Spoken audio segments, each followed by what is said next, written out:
બાપજીને આપણને સુંદર વાણી પ્રાપ્ત થઈ, સરળ, સિદ્ધ અને સાત્વિક વાણી.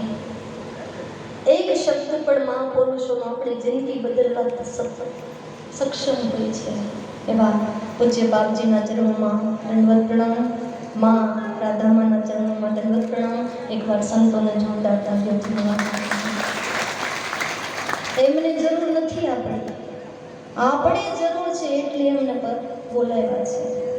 એમને આપણી જરૂર નથી, એને જગતની જરૂર નથી. जिसके पास जगदीश का दर्शन है वो जगत को क्या दर्शन करेगा. આપણે એના દર્શનની જરૂર છે એટલે એમને આશ્રમમાંથી